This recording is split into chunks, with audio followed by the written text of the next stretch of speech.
Welcome to Splat Communications. Ain't no land of misinformation, I'm the truth seeker. Cut through the lies like a blade, I'm a fact checker. Black communications, the social need to follow. Unmasking fake news, exposing them all tomorrow. I'm on a mission, fighting for the information.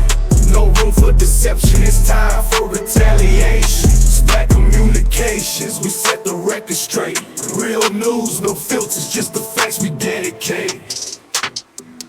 Fake news spreading like an epidemic outbreak, but I won't back down, I'll be the one to make them choke. Black communications, not that relevant until exposing all the lies. Watch it burn in hell. Good day, ladies and gentlemen. Rosa here of Splat Communications. Welcome to our channel. First of all, please don't skip ads. This will help us continue the work that we do. For those of you who are new here, may we make a few requests. Kindly subscribe and follow. Don't forget to like our video and share your thoughts in the comment section. Also, please make it a habit to share our videos so you can help us fight fake news, misinformation and disinformation. Thank you.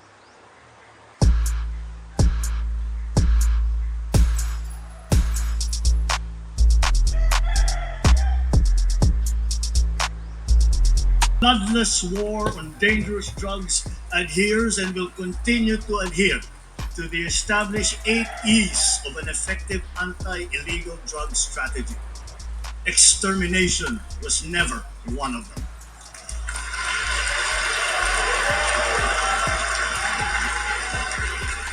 Effective today, all Pogos are banned. Ang West Philippine Sea ay hindi katang-isip natin lamang. Ito ay atin. Ito ay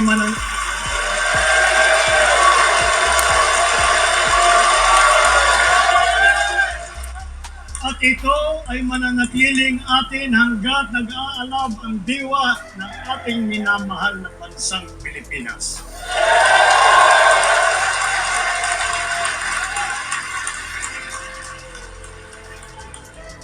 Let not anyone pacify his conscience by the delusion that he can do no harm if he takes no part and forms no opinion.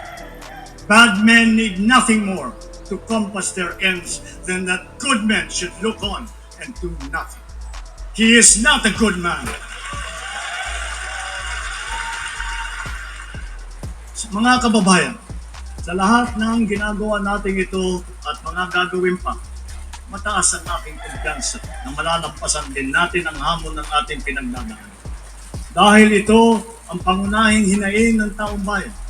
Hindi tayo titigil sa paglalaban sa kahirapan at sa paghahanap ng lunas upang maibalik sa normal ang presyo ng bilihin, lalo na ang bigas.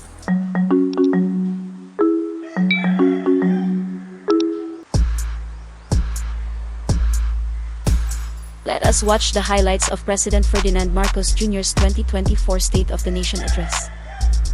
Our bloodless war on dangerous drugs adheres and will continue to adhere to the established 8 E's of an effective anti-illegal drug strategy. Extermination was never one of them.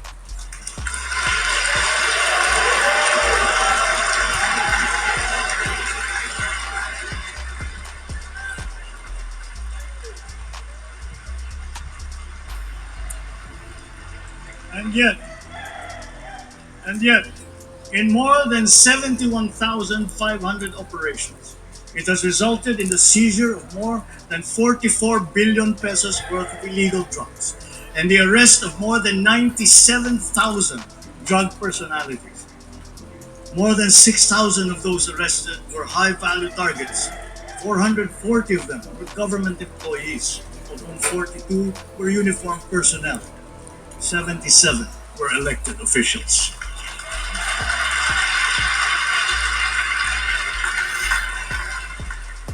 So to further paralyze our operations, dirty money and assets worth more than 500 million pesos have been frozen and preserved. With strong case buildup and efficient prosecution, the drug conviction rate is at a high of 79%.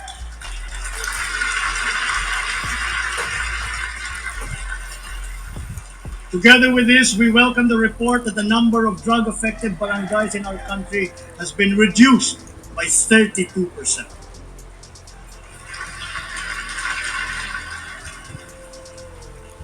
In our international relations, we have faced challenges to our territorial sovereignty, and we will assert our rights and interests in the same fair and pacific way that we have always done.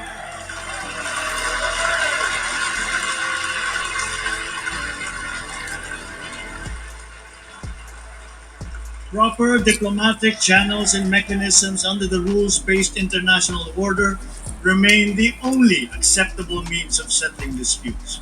Peace and community building will always be our clarion call, especially when the country serves as chair and the host of ASEAN Summit in 2026. We continuously try to find ways to de-escalate tensions in contested areas with our counterparts without compromising our position and our principles. I know that our neighbors too are doing their best to make this work.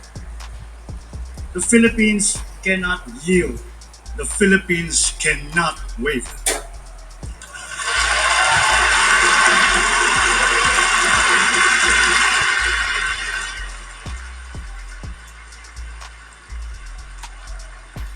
We are now more conscious as a people and strategic in heightening our aerial and maritime domain awareness.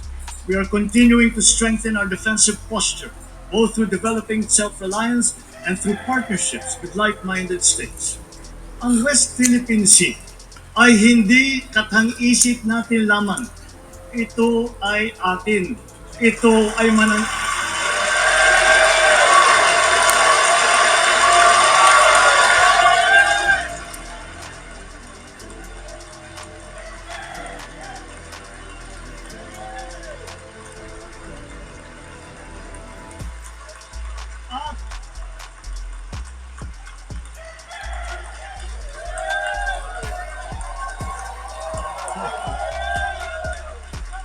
At ito ay mananatiling atin hanggat nag-aalab ang diwa ng ating minamahal na bansang Pilipinas.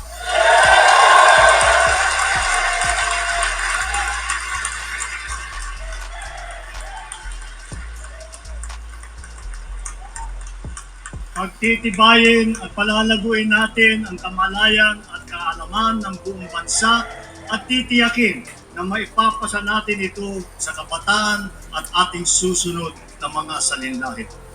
Those on our maritime zones and archipelagic sea lanes make sure that this intergenerational mandate, this duty, will firmly take root in the hearts and minds of all our people. Sa buong ang lakas, sa Coast Guard, sa ating mga mangingisda sa West Philippine Sea. Tagapin po ninyo ang taus-pusong pasasalamat ng buong bansa dahil sa inyong ginagawang pagmamatyag at sakripisyo.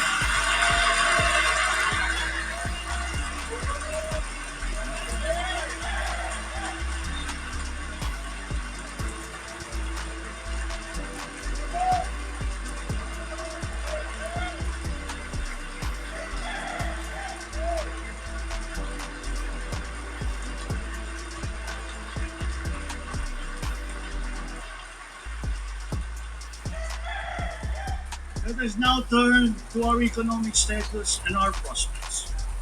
In spite of headwinds that we have faced, we have stayed the course. The country exhibits healthy signs of post-pandemic resilience comparable to strong economies in our region.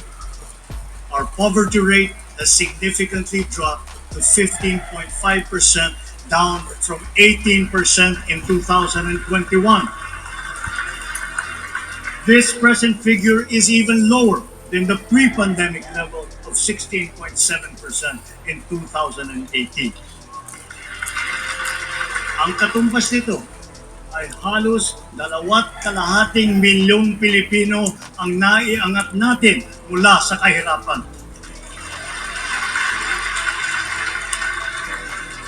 Kasabay nito, nabawasan ng lagpas 1,700,000 ang bilang ng mga Pilipinong walang sapat na pambili ng pagkain. patuloy natin pagsisikapan na marami pa tayong may aahon mula sa kahirapan. To sustain the country's economic gains, we are promoting investment-led growth. We have set in motion policies and programs to create an environment conducive for business to thrive, like reforms in the capital markets and implementation of green lanes.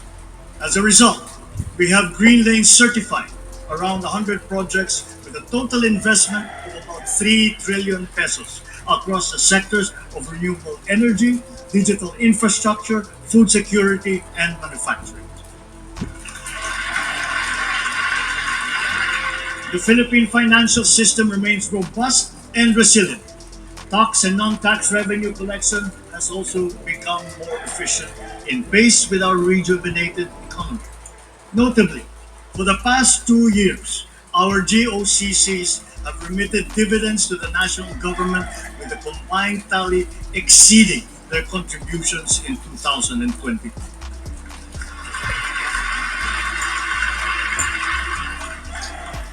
To build on these, and guided by strong fiscal discipline, our proposed government budget for this year was crafted with utmost care, diligence, and meticulous attention. We look to the cooperation of our colleagues in the legislature, not only that our proposed national budget be approved in your usual timely manner, but it be adhered to as closely as possible. We expect all agencies to ensure that every centavo allocated will be judiciously spent for our urgent priorities and socially impactful programs. Mga kababayan, sa lahat ng ginagawa natin ito at mga gagawin pa, mataas ang aking kumpiyansa na malalampasan din natin ang hamon ng ating pinagdadaanan. Dahil ito ang pangunahing hinaing ng taong bayan. Hindi tayo titigil sa paglalaban sa kahirapan at sa paghahanap ng lunas upang maibalik sa normal ang presyo ng bilihin, lalo na ang bigas. At ngayon po, naririnig po namin ang malakas na sigaw ng taong bayan laban sa mga Pogo. Disguising as legitimate entities, their operations have ventured into illicit areas furthest from gaming, such as financial scamming, money laundering, prostitution, human trafficking, kidnapping, brutal torture, even murder. The grave abuse and disrespect to our system of laws must stop. Kailangan nang itigil ang panggulo nito sa ating lipunan at paglalakastangan sa ating bansa.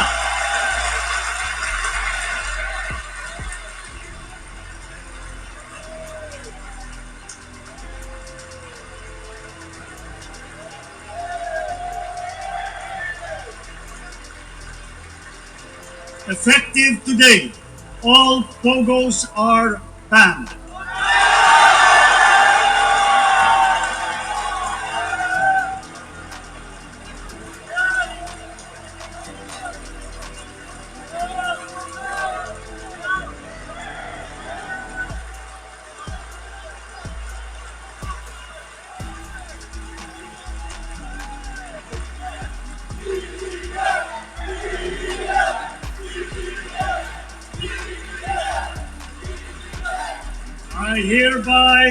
I hereby instruct PAGCO to wind down and cease the operation of Pogos by the end of the year.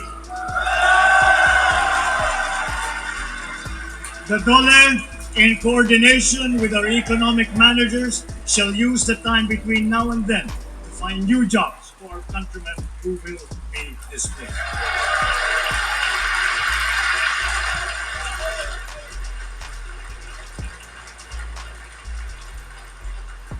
This will solve many of the problems that we are encountering. It will solve many of the problems that we have been encountering, but it will not solve all of them.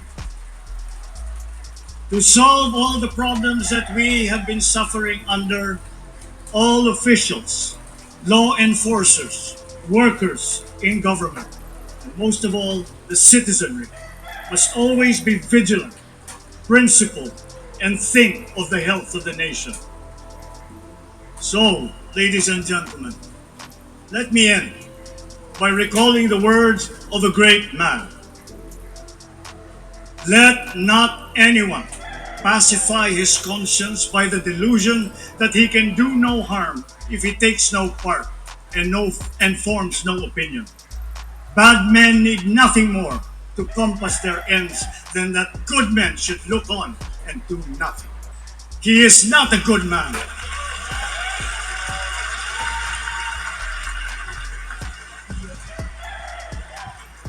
He is not a good man who, without a protest, allows wrong to be committed in his name.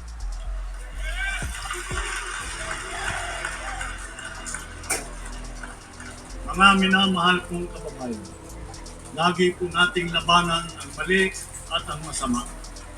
Lagi po nating ipaglaban ang tama at ang mabuti.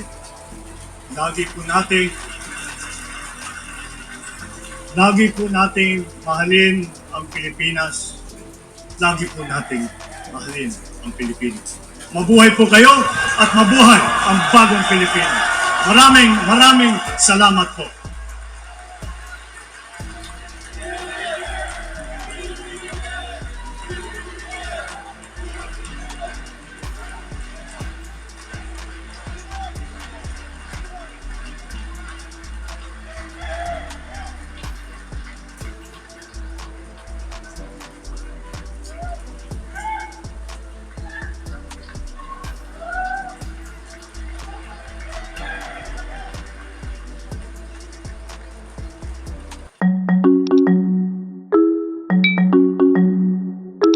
Meanwhile, former President Rodrigo Duterte said that the hackbang in Maysag leadership has nothing to do with the release of the video footage allegedly of President Ferdinand Marcos snorting cocaine in Maysag gatherings in Vancouver, Canada and Los Angeles, California.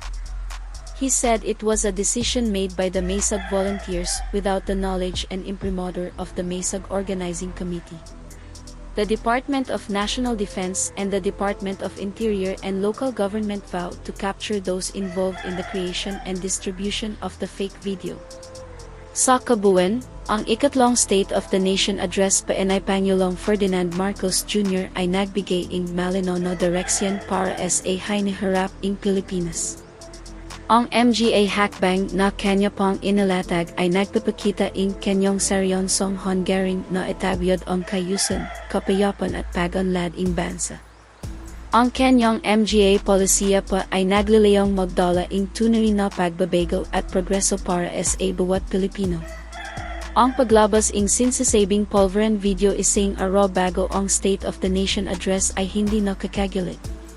Nagpapakita ito na kung saan extent ang gagawin ng kampo ng MGA Duterte para makabalik sa kapangyarihan. Ito ay desperate moves na pinapaniwalan lamang ng MGA tong walang sariling bait. You say? Kindly share your thoughts in the comment section. We hope you learned something new today. In behalf of the entire Splat Communications team, thank you. Till next time. Please pray for world peace, please pray for the Philippines and the Filipinos. Stay safe. Rosa out. Bye. Land of misinformation, I'm the truth seeker. Cut through the lies like a blade, I'm a fact checker. Splat communications, the social need to follow. Unmasking fake news, exposing them all tomorrow. I'm on a mission, fighting for the information. No room for deception, it's time for retaliation. Splat communications, we set the record straight. Real news, no filters, just the facts we dedicate. Fake news spreading like an epidemic outbreak, but I won't back down, I'll be the one to make them choke. Splat communications, not that relevant until exposing all the lies. Watch them burn in hell. Good day, ladies.